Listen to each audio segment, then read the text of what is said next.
최근 들어서 깨어진 가정들이 참 많습니다. 통계청의 발표에 의하면 2020년 우리나라의 혼인 건수는요 21만 4천 건입니다. 1970년 혼인 통계 작성 이후에 가장 적은 수치를 기록했습니다. 그러면 이혼 건수는 얼마나 될까요? 2020년 이혼 건수는 여러분 놀라지 마십시오. 10만 7천여 건입니다. 그러니까 수치상으로 본다면 거의 절반에 가까운 사람들이 이혼을 하고 있는 것으로 나타났습니다. 물론 이혼을 하는 데는 많은 아픔과 표현할 수 없는 여러 가지 이유가 있겠죠. 그러나 분명한 사실은 예전의 사람들보다도 지금의 사람들이 이혼을 너무 쉽게 하고 있다는 사실입니다. 자, 성경을 보게 되면 하나님이 친히 만든 공동체는요 교회와 가정밖에 없습니다. 하나님은 이 땅에 회사를 설립한 적도 없으시고 학교를 세운 적도 없고 국가를 만든 적도 없습니다. 하나님은 유일하게 이 땅에 교회와 가정만을 만드셨습니다. 하나님이 친히 가정을 설계하시고 친히 하나님이 가정을 만드시고 세우셨습니다. 그러므로 가정은요 하나님의 걸작품입니다. 자, 먼저 하나님이 당신의 형상을 따라서 남자와 여자를 창조하셨죠. 창세기 1장 27절의 말씀을 우리 함께 읽겠습니다. 다 같이요. 하나님이 자기 형상 곧 하나님의 형상대로 사람을 창조하시되 남자와 여자를 창조하시고. 자, 하나님이 창조하신 처음 남자는 아담을 말하고 하나님이 처음 창조하신 여자는 하와를 말합니다. 하나님은요 창세기 1장에서 하나님 당신의 형상을 따라 인간을 창조하셨습니다. 그리고 창세기 2장에 와서는 인간의 창조가 너무 중요하니까 좀 더 구체적으로 자세하게 다시 한번 반복하여 인간의 창조를 말씀하고 계신 것입니다. 그러니까 창세기 1장의 인간의 창조와 창세기 2장의 인간의 창조가 다르다라고 하는 것은 이중 창조로는 결코 성경적이지 않습니다. 하나님은요 분명히 한 남자와 한 여자만을 창조하셨습니다. 또 다른 성을 창조하지 않으셨습니다. 그러니까 하나님이 창조하신 생물학적인 성은 남성과 여성이 아닌 또 다른 성을 말하는 것은 창조주 하나님을 대적하는 것이고 창조의 질서를 부정하는 행위인 것입니다. 이렇게 하나님은 가장 먼저 당신의 형상을 따라서 한 남자와 한 여자를 창조하셨습니다. 그런데 창세기 2장은 하나님께서 우리 인간을 어떻게 창조하셨는지에 대해서 좀 더 구체적으로 자세하게 말씀을 하고 있습니다.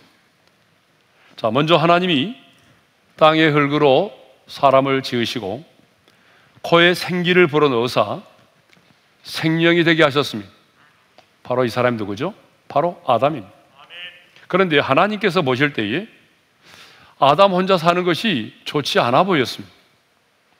여러분 이것을 보게 되면 우리 하나님은요 외로움과 고독을 싫어하시는 분이세요. 하나님의 형상대로 지음받은 우리 인간이 외로움과 고독 속에 이 세상을 살아가는 것 하나님은 좋아하지 않습니다. 그래서 하나님은요 아담을 위하여 독초하는 것이 좋지 못하기 때문에 돕는 배필을 지으셨어요. 창세기 2장 18절의 말씀을 읽겠습니다. 다 같이요. 여호와 하나님이 이르시되 사람이 혼자 사는 것이 좋지 아니하니 내가 그를 위하여 돕는 배필을 지으리라 하시니라. 이 돕는 배필이라고 하는 히브리어 단어가 굉장히 중요한 단어입니다. 에제르라는 단어입니다. 에제르. 이 에제르라는 단어, 영어에서는 이 단어를 헬퍼로 번역을 했습니다. 그러다 보니까 많은 사람들이 돕는 배필을 하급자가 상급자를 섬기는 것으로 생각합니다.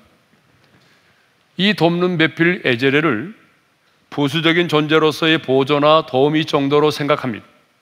그러나 여러분, 이것은 잘못된 생각이죠. 하나님은요, 인간을 창조하실 때에 이 남자와 여자를 가장 평등하게 지으셨습니다. 아담의 갈비뼈를 치하여 여자를 만드셨다는 이 사실이 이를 증명해 주고 있습니다.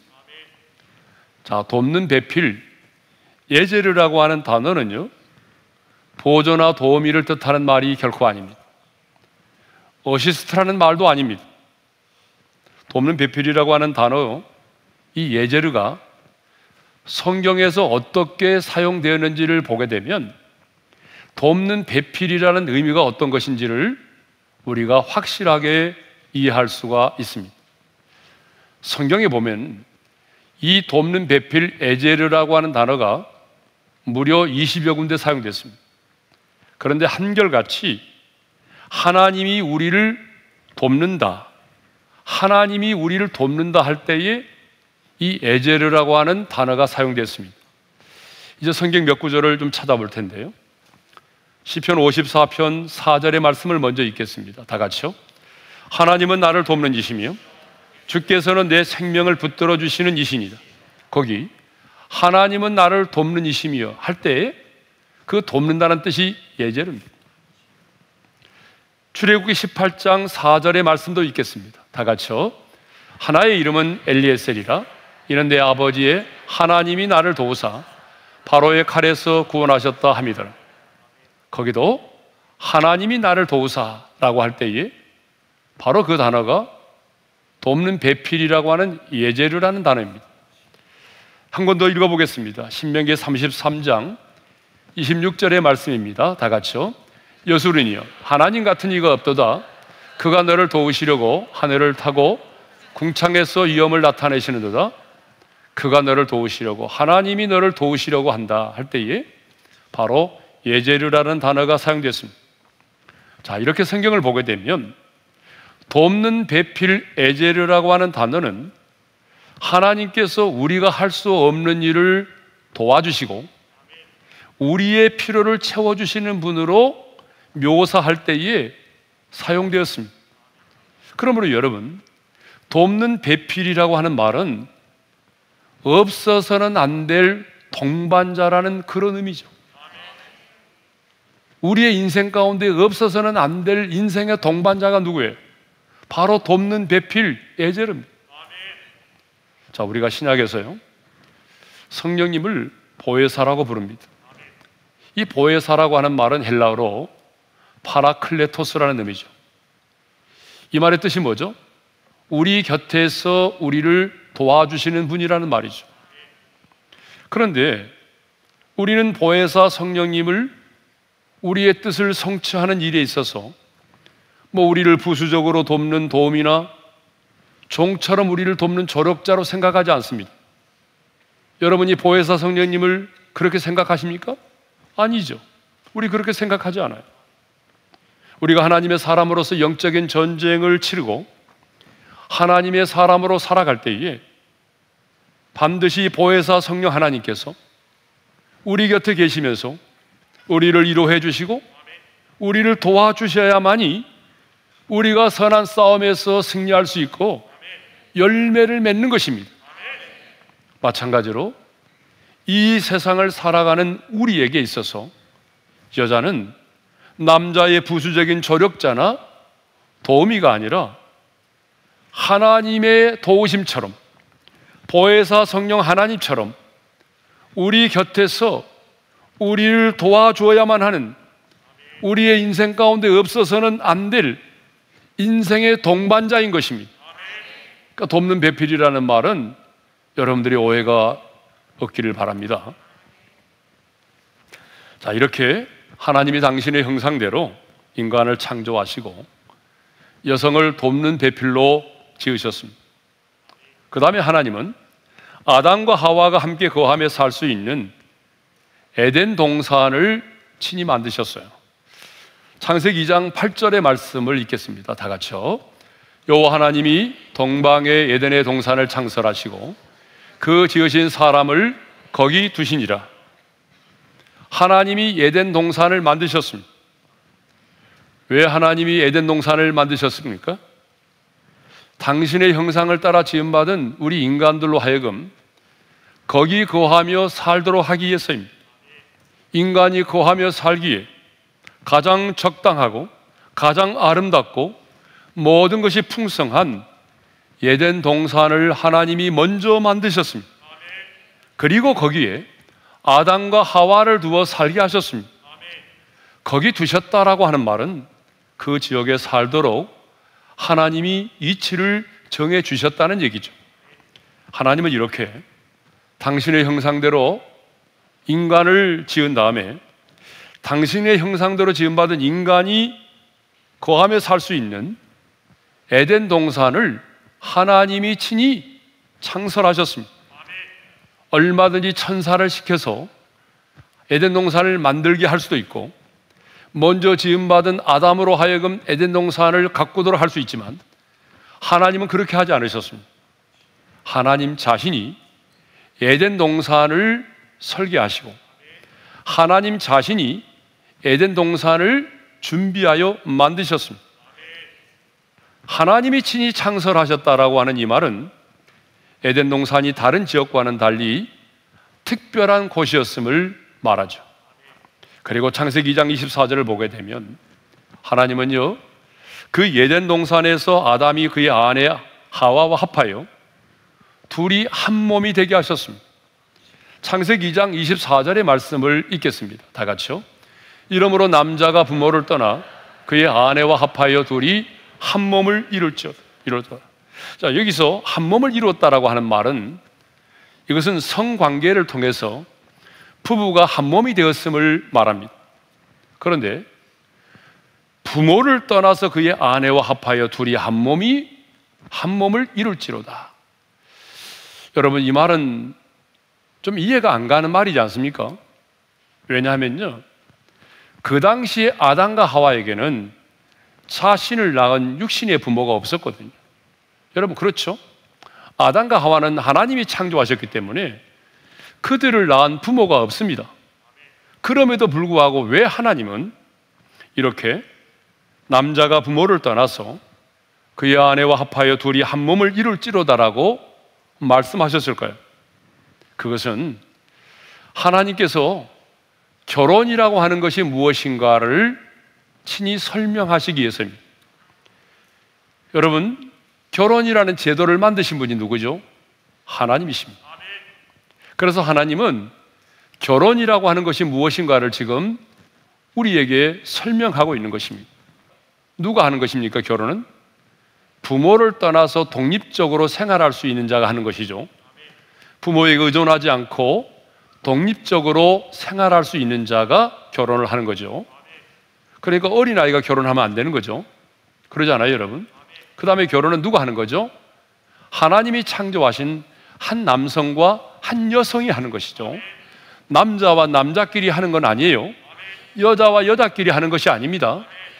분명히 하나님이 창조한 한 남자와 한 여자가 하는 것입니다.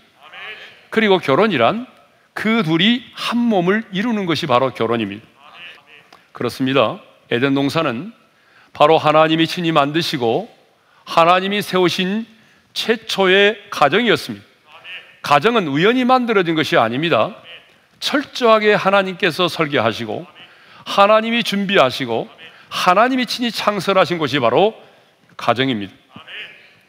그렇다면 아담이 처음 창조한 에덴의 가정만이 그럴까요? 아니죠. 여러분, 오늘 저와 여러분의 가정도 동일합니다. 저와 여러분의 가정도 하나님이 설계하셨고 하나님이 준비하셨고 하나님이 만남을 허락하셨고 하나님이 친히 준비하여 세우신 가정입니다. 자, 그러면 하나님이 만드신 최초의 가정은 이제 어떤 모습이었을까요? 하나님이 친히 만드사 아담과 하와로 하여금 살게 하신 이 에덴 동산은 어떤 모습이었는지를 우리 함께 생각해 보도록 하겠습니다. 첫째로 하나님이 만드신 최초의 가정은요, 기쁨과 환희가 넘치는 동산이었습니다. 에덴 동산은요, 기쁨의 동산이라는 뜻입니다. 에덴이라는 말은 기쁨, 환희, 즐거움이라는 뜻을 가지고 있습니다. 동산은요, 동산이라는 말은 울타리를 쌓은 곳입니다. 울타리가 있는 하나님의 정원, 하나님의 동산이에요. 그게 바로 동산이죠. 에덴 동산입니다. 그래서 정리하자면 에덴 동산이란 기쁨과 환희와 즐거움이 넘쳐나는 하나님의 동산, 하나님의 정원을 가리켜서 에덴 동산이라고 말하는 겁니다.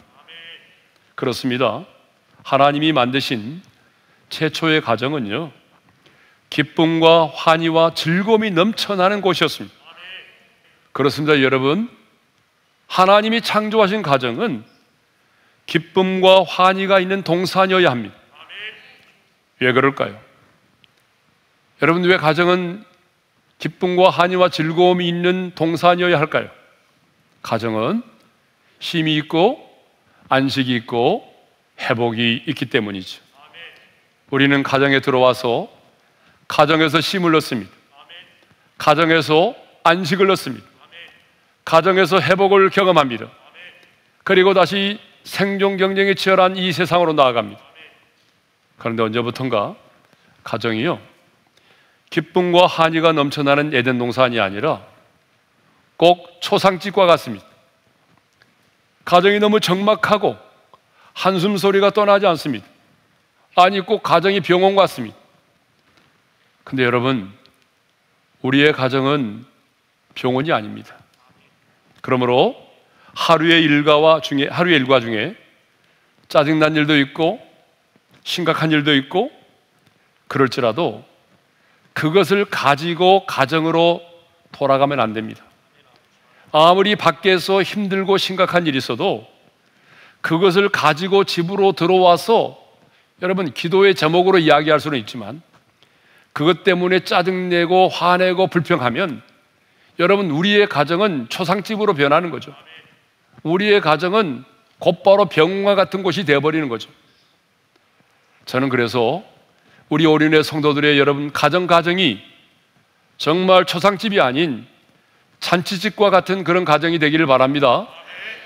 한숨이 떠나가고 슬픔이 사라지고 기쁨과 한의와 즐거움이 넘치는 이 땅의 작은 에덴 동산이 되기를 주님의 이름으로 축원합니다.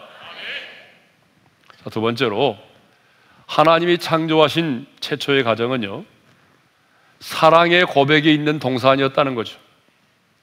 자, 여호와 하나님이 아담에게 취하신 갈빗대로 여자를 만드시고 그를 아담에게로 이끌어 오셨습니다.